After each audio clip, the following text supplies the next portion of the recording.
미래의 열쇠, 미래의 열쇠라는 제목으로 하나님 말씀 전하겠습니다. 여러분, 새옹지마라는 말 혹시 아십니까? 새옹지마, 변방새, 늙은이, 옹, 어조사지, 말맞자 해서 변방에 있는 늙은이의 말이라는 뜻이죠. 새옹지마에 얽혀있는 그 이야기를 아실 겁니다. 혹시 모르시는 분이 있기 때문에 말씀을 드리겠습니다. 변방에 사는 어떤 늙은이가 있었습니다. 말을 한 마리 기르고 있었는데 그 말이 소중히 여기던 말인데 국경 너머로 도망을 간 거예요. 사람들이 와가지고 막 위로를 하고 막 난리가 났습니다. 아이고, 그렇게 소중히 여기던 말이 국경 너머로 도망갔으니까 어떡합니까 어르신? 어떡합니까 어르신? 하니까 이 노인이 아주 초월한 듯한 표정을 가지고 하는 말이, 아이고, 이게 복이 될지 어찌 압니까? 근데 시간이 몇 주 지나고 나서 조금 있다 보니까 그 말이 돌아왔어요. 근데 돌아왔는데 그 말만 돌아오면 좋잖아요. 웬 앞말을 같이 데리고 들어왔어요. 앞말을 같이 데리고 들어왔어. 사람들이 아이고야, 재산이 2배가 됐네요. 아이고, 죽으시겠습니다 어르신 하니까 그 어르신이 아주 모든 것을 초월한 표정으로 또 한마디 했습니다. 아이고, 이게 화가 될지 어찌 합니까? 근데 그 집 아들이 하나 있었어요. 좀 큰 아들인데 이 아들이 그 앞말을 한번 길들여 보겠다고 타다가 떨어져가지고 다리를 똑 분질렀어요. 쩔뚝쩔뚝거리기 시작해요. 사람들이 또 와서 위로를 합니다. 아이고, 어르신, 저 아들이 갑자기 그래 다리가 나가가지고 또 쩔뚝쩔뚝이고 어쩝니까? 이 어르신이 모든 걸 초월한 표정으로 또 한마디 했습니다. 아이고, 이게 또 복이 될지 누가 압니까? 근데 조금 있다가 어떻게 됐냐면 나라에 전쟁이 났어요. 웬만한 젊은이들 다 징집돼가지고 군대에 들어갔어요.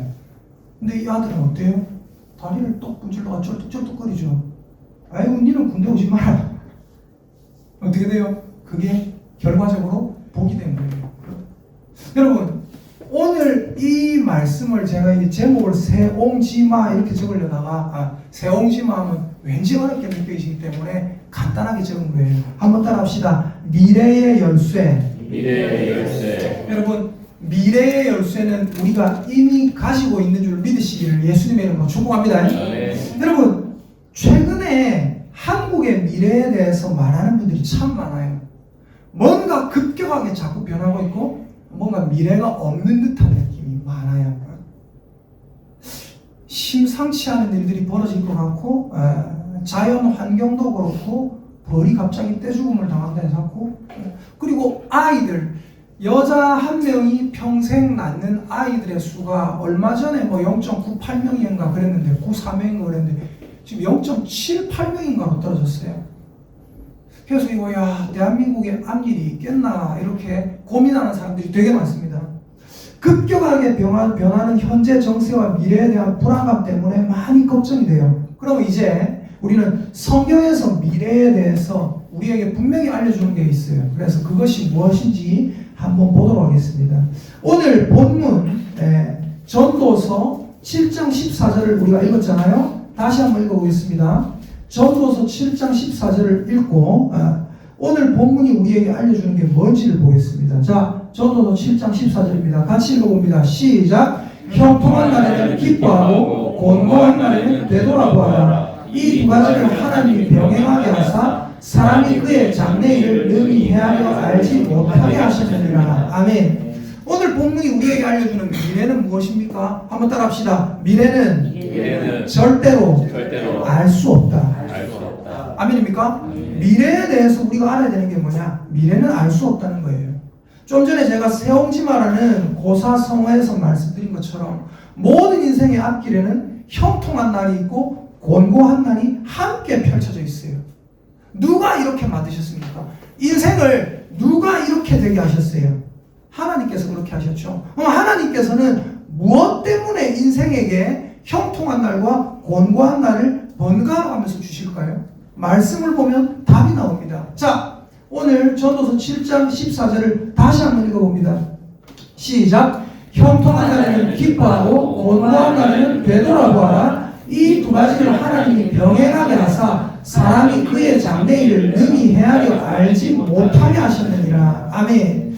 뭐 때문에 이렇게 하셨을까요? 하나님이 왜 사람에게 자기 미래를 알지 못하게 하셨을까요? 좋은 일만 쭉 되다가 갑자기 안 좋은 일이 하나 딱 생기면 그때부터 안 좋은 일이 쭉 생기고, 그때부터 갑자기 좋은 일 하나 생기면 또 좋은 일이 쫙 생기고, 뭐 관성의 법칙처럼 좋은 일이 있다가 갑자기 하나 안 좋은 게 생기면 계속 안 좋아졌다가 또 좋은 일이 생기면 계속 좋아졌다가, 그러면 얼마나 좋을까요? 그죠? 근데 그렇지 않다는 거예요.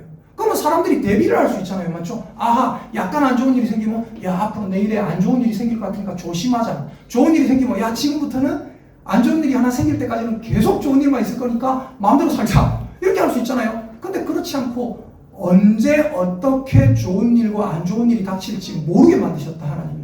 왜 그렇게 하셨을까요? 왜 그렇게 하셨냐면 답은 하나입니다. 따라합시다. 하나님이 보시기에 사람이 자기 미래를 아는 것보다 모르는 것이 더 유익하기 때문이다. 아멘입니까? 자기 미래를 아는 것보다 모르는 게 더 유익하기 때문에 하나님이 막아놓으신 거예요. 누구에게 유익해요? 사람에게 유익하다는 거예요. 우리 출애굽기 한번 찾아볼게요. 출애굽기 13장을 보겠습니다. 구약성경 출애굽기 13장 17에서 18절.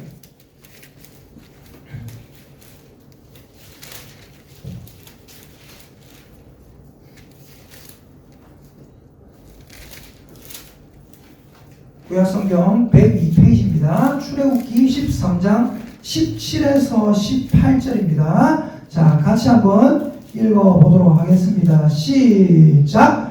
바로가 백성을 보낸 후에 블레셋 사람의 땅의 길은 가까울지라도 하나님이 그들을 그 길로 인도하지 아니하셨으니 이는 하나님이 말씀하시기를 이 백성이 전쟁을 하게 되면 마음을 돌이켜 애국으로 돌아갈까 하셨습니다. 그러므로 하나님이 홍해의 광야 길로 돌려 백성을 인도하시매.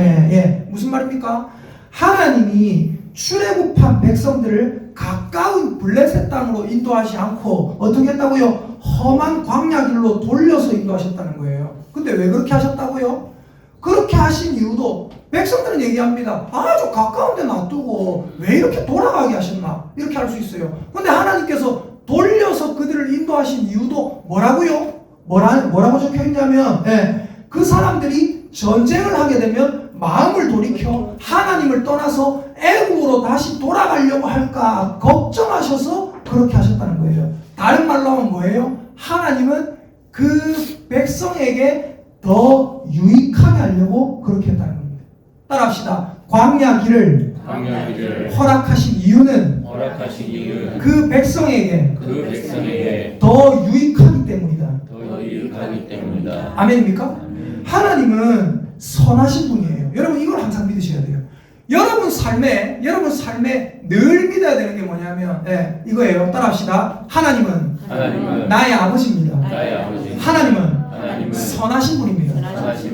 이걸 정확하게 믿어야 돼요. 제가 제 제자들에게 늘 가르쳤던 게 뭐냐? 하나님은 너의 아버지다. 그리고 그 하나님은 선한 분이다. 아버지 중에도 어머니 중에도 선하지 않은 사람들 있잖아요. 그죠? 악한 사람들 있잖아요. 맞죠? 자식을 이상한 길로 인도하는 사람도 있어요. 근데 우리 하나님 어떤 분이에요? 우리 아버지가 되시고. 우리 하나님 어떤 분이에요? 우리가 잘 되기를, 내 자신이 내가 잘 되기를 원하는 것보다 하나님이 내가 잘 되기를 원하는 게 더 크다는 거예요. 우리 하나님은 선하신 분이라는 거예요. 그래서 여러분 뭘 믿으셔야 되냐면 여러분 삶에 일어나는 일들은 하나님께서 내게 허락하신 것이고, 그리고 그 일은 우리에게 유익하다라는 것을 여러분 아실 수 있기를 예수님의 이름으로 축복합니다. 지난주에 제가 말씀 전했죠. 뭐 전했습니까? 평정심을 유지하라. 유라굴로 광풍이 사도 바울에게 들이닥쳤습니다. 맞죠? 유라굴로 광풍이 사도 바울에게 들이닥쳐서 사도 바울의 그 배가 다 깨지게 생겼고 사람들의 목숨이 오락가락하게 됐습니다. 구원의 여망마저 없어졌더라라고 성경에 기록되어 있죠. 근데 지난주 수요일에 제가 말씀 전하는 거 들으셨죠? 수요일에 사도행전 27장에 무슨 일이 있습니까? 유라굴로 미친 태풍이 있습니다. 광풍이 있습니다. 근데 그 광풍 뒤에 사도행전 28장에 보면 뭐가 있어요? 멜리레라는 안식의 섬이 있더라. 하나님께서 멜리데라는 그 안식의 섬에 왜 들어가게 하셨습니까? 사도 바울을 통해서 그 멜리데에 있는 주민들을 구원하시려는 하나님의 뜻이 있었다는 겁니다. 한번 따라합시다. 유라굴로 뒤에 멜리데가 있다. 이걸 네 글자로 뭐라고 한다고요? 세옹지마. 세옹지마. 이게 보기 될 좋지 않습니까? 유라굴로가 닥치는데 이게 보기 될 좋지 않습니까? 멜리데가 있는데 안식하다 하는데 뱀에 물릴지 누가 압니까? 사도 바울 뱀에 물렸거든요. 근데 이게 또 보기 될지 누가 압니까? 그걸 통해서 그 섬에 가장 유명한 사람 보블리오라는 사람이 있었는데 그 사람의 부친이 아픈 거예요. 사도 바울이 죄수의 신분인데 그 사람에게 들어가고 기도해 준다면 누가 해주겠습니까? 누가 허락하겠습니까? 근데 물렸는데 독사에 물렸는데 안 죽어요. 사람들이 사도 바울 보고 뭐라고 합니까? 신이다. 그러니까 어떻게 돼요? 사도 바울이 들어가 내가 기도해 주겠습니다. 들어오십시오. 들어와서 기도했는데 나아요. 어떻게 될까요? 수많은 사람들이 사도 바울에게 옵니다. 사도 바울이 낫게 해요. 결국 어떻게 됩니까? 멜리데에 있는 많은 사람들이 사도 바울 일행을 영접하고 쓸 것을 줘서 보내고 그들의 동역자가 되고 그들의 영혼이 구원받았다는 것입니다. 한 번 더 따라합니다. 유라굴로 뒤에 멜리데가 있습니다. 시작! 유라굴로 뒤에 멜리데가 있습니다. 아멘입니까? 이걸 네 글자로 뭐라고 한다고요? 세옹지마다. 우리 옆에 있는 분들에게 축복의 인사하십시다. 집사님 삶에 좋은 일과 어려운 일이 번갈아 있습니다. 시작! 집사님 삶에 좋은 일과 어려운 일이 번갈아 있습니다. 한 번 더 따라합니다. 집사님 딱 쳐다보세요. 쳐다보시고 따라합니다. 집사님 삶은 하나님의 손 안에 있습니다. 손 안에 있습니다. 아멘입니까? 네. 우리가 이걸 믿어야 돼요. 그리고 우리 하나님은 아주 선하신 분이다. 하나님은 우리를 사랑하신다. 그래서 제가 여러분에게 말씀드리고자 하는 건 이것입니다. 집사님, 미래는 알 수 없지만 그 미래를 하나님께 맡기십시다. 여러분 마태복음에 나오는 말씀 잘 아시죠? 뭐라고 합니까? 옛날 성경에는 이렇게 기록되어 있었어요. 뭐라고 하냐? 내일 일을 위하여 염려하지 마라. 내일 일은 내일 염려할 것이요 그랬어요. 내일 일은 내일 염려해라. 오늘 할 필요 없다 그랬어요. 근데 그 말씀보다 조금 더 원어에 가깝게 번역한 게 요즘 개역 개정판에 나와 있죠. 개역 개정판으로 번역해서 원래의 뜻보다 약간 멀어진 말씀도 있지만 원래의 뜻과 가까워진 말씀도 있거든요. 따라합시다. 내일 일은 내일이 염려할 것이다. 네, 요즘 그렇게 바뀌었잖아요. 맞죠? 내일 일은 내일이 염려할 것이요. 한날 괴로움은 그날의 족하니라. 그럼 여러분 여쭤볼게요. 내일 일은 내일이 염려하라. 무슨 말입니까? 내일이 염려해라. 뭔 말이에요 도대체? 우리 하나님께서 요한계시록에 자기 자신을 가리켜서 뭐라고 하십니까? 나는 알파와 오메가다. 영어로 하자면 이거 헬라어거든요. 헬라어의 첫 글자 알파, 마지막 글자 오메가. 우리말로 하자면 나는 A와 Z다. 나는 뭐야? 기억과 히읗이다 이 얘기예요. 그럼 뭐라고? 나는 알파와 오메가요? 처음과 나중이다. 요즘 성경에는 처음과 마지막이다 되어 있거든요. 이게 무슨 말입니까? 처음과 나중이란 말은 처음은 뭐예요? 과거입니다. 과거. 마지막은 뭐예요? 나중은 뭐예요? 미래입니다. 미래. 하나님께서 하시는 말씀이 내가 바로 과거고 내가 바로 미래다. 이렇게 말씀하시는 거예요. 내일 일은 내일이 염려하라 라는 말은 무슨 말입니까? 따라합시다. 하나님이 우리의 일을 우리 자신보다 더 염려하신다. 아멘입니까? 네. 여러분 하나님께 맡겨야 돼요. 따라합시다. 하나님께 우리 인생의 문제를 맡깁시다. 여러분 저는 진리라고 생각하는 것 중에 하나가 있는데 그 뭔지 아세요? 굉장히 저는 진리다. 목욕탕 가면 저는 진리를 발견해요. 여러분 목욕탕에서 진리 발견하시는 분 있습니까? 목욕탕 딱 가면 남자들, 여자들 목욕탕 딱 가면 뭐 여자탕에는 제가 못 가봐서 모르겠어요. 남탕에 가면 뭐라 적혀 있습니까? 이렇게 적혀 있어요. 우리가 옷 벗어가지고 안에 넣어놓잖아요. 그럼 뭐라 적혀 있어요? 맡기지 않은 물건은 채워지지 않습니다. 내가 주머니에 한 돈 100만 원 있는데 귀중품이잖아요. 다이아몬드 반지 있는데 다이아몬드 반지 빼가지고 그 옷장 안에 놓고 문장 보는 사람 있습니까? 어떻게 해야 돼요? 주인한테 맡겨야 되잖아요. 비싼 물건은 주인한테 맡기고 나중에 잃어버리면 주인 책임이에요. 근데 비싼 다이아몬드 반지 뭐 돈 100만 원 든 지갑 이런 거 있는데 내가 그냥 내 옷장에 넣어놓고 문장 가놨어요. 근데 나중에 보니까 허수레가 털렸네. 주인에게 가가지고 얘기를 해요. 이거 털렸는데 목욕탕에서 잃어버렸으니까 내 100만 원 있었습니다. 돈 내놓으세요. 주인이 물려줘야죠. 내 다이아몬드 있었습니다. 물려주세요. 주인이 물려줘야죠. 그럼 주인이 뭐라고 할까요? 요거 읽어보세요. 맡기지 않은 물건은 책임지지 않습니다. 여러분, 우리 하나님이 어떤 분이라고요? 우리 하나님은 여러분의 과거와 여러분의 미래의 주인이십니다. 그 하나님께 여러분이 여러분의 문제를 맡기면 하나님께서 결국 책임져 주시고 하나님께서 여러분보다 더 염려해 주시는 줄 믿으시기를 예수님의 이름으로 축복합니다. 그런데 사람들은 뭐예요? 하나님께 맡기지 않아놓고 지 걱정 지가 다 해놓고 하나님께 하나도 안 맡겨놓고 말하기를 하나님 책임져 주세요. 하나님 책임져 주세요. 여쭤볼게요. 하나님 책임져 줄 필요가 있습니까? 예수님 뭐라 하셨어요? 수고하고 무거운 짐지들아 다 내게로 오라. 내가 너희를 쉬게 하리라. 네 짐을 내게 맡겨라 하면 내가 책임져 줄 거다 하셨는데 네 짐을 네가 지고 있으면서 하나님께 책임져 달라? 말도 안 되는 거죠. 그래서 여러분, 미래가 무엇입니까? 미래는 뭐냐면 오늘 주보에 나와 있죠. 오늘 주보 맨 앞에 보면 글자가 적혀 있어요. 글자가 뭐라고 적혀 있어요? 미래. 무슨 미자에 무슨 레자입니까? 아닐 미자에 올 레자입니다. 미래라는 것은 무엇입니까? 아직 오지 않은 때, 그게 미래예요. 여러분, 여러분의 과거는 지나갔습니다. 미래는 뭐예요? 미래는 하나님의 손아귀 안에 딱 있습니다. 근데 하나님께서 사람에게 맡겨주신 시간이 하나 있어요. 그게 뭐예요? 현재입니다. 오늘 미래의 열쇠라는 제목으로 하나님 말씀 전하고 있죠. 미래의 열쇠는 무엇입니까? 현재입니다. 어떤 사람의 미래를 알려면 그 사람이 현재 뭘 하고 있는지를 보면 돼요. 아무리 암울한 상황에서도 한 그루의 사과나무를 심고 있는 사람은 앞으로 많은 사과나무를 가질 거예요.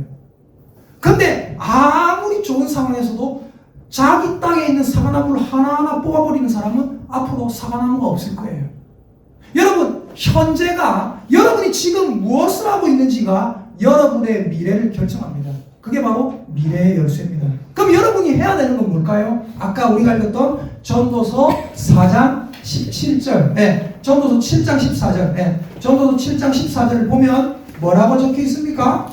전도서 7장 14절. 잘 보세요. 여러분이 해야 되는 게 뭐냐? 별것 아니에요. 아주 간단한 겁니다. 자, 전도서 7장 14절입니다. 시작. 형통한 날에는 기뻐하고 곤고한 날에는 되돌아보아라. 뭐라고요? 형통한 날에는 뭐 해라고요? 기뻐해라. 곤고한 날에는 뭐 해라고요? 되돌아보아라. 되돌아보아라는 것이 여러분의 삶에 뭐가 닥치면은 뒤돌아보고 후회해라. 아, 내가 그때 이렇게 했어야 했는데. 그 얘기가 아니라 곤고한 날에 되돌아보아라는 말을 원어로 말하면 뭐냐? 따라합시다. 곤고한 날에는 생각하라. 뭘 생각합니까? 그럼 도대체 여러분, 형통합니까? 여러분의 인생이 만약에 지금 형통하고 좋습니까? 그러면 엄청 기뻐하세요. 성경에 그래 나와 있어요. 형통한 날에는 기뻐해라. 형통한 날에는 파티 한번 여세요. 파티 막 거창한 돈 필요 있는 게 아닙니다. 초코파이, OES 사들고 와가지고 촛불 꽂고 아내랑 남편이랑 박수치고 맛있게 먹고 파티를 여세요. 좋습니다. 기뻐하세요. 그러나 곤고한 날이 여러분의 인생에 없을 거라고 얘기 못해요. 닥칠 거예요. 닥치면 그때는 뭐라고요? 생각이라는 거예요. 뭘 생각해야 됩니까? 이걸 생각해야 됩니다. 따라합시다. 이 환란이, 이 곤고가, 이 어려움이 왜 닥쳤을까? 하나님이 나에게 이것을 왜 허락하셨을까? 아멘입니까? 그걸 생각하는 거예요. 그걸 생각하면서 여러분의 머릿속에 뭐가 또 있어야 되냐면 이게 있어야 돼요.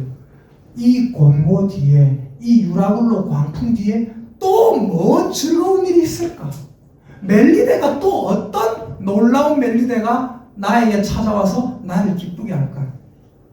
여러분, 요나 아시죠? 요나가 어땠어요? 자기가 심지도 않았는데 박넝쿨이 하나 쫙 하룻밤에 생겼어요.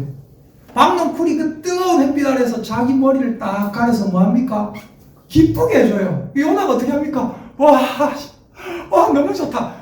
그 박넝쿨 하나 때문에 요나가 마음이 너무 좋은 거예요.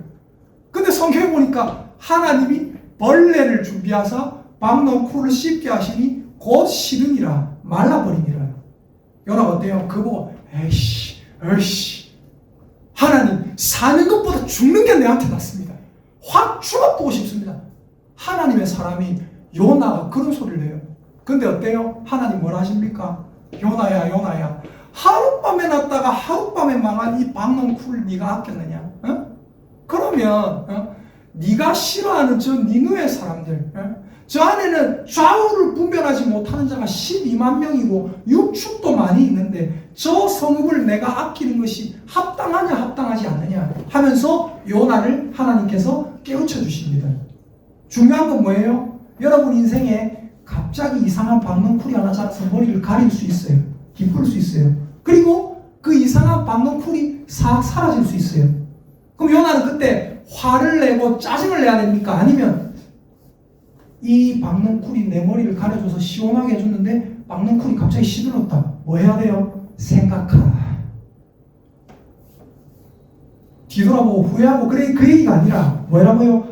박넝쿨이 자라서 딱 머리를 가려주면 기뻐하고 파티 한번 하고 싹 사라지면 뭐야?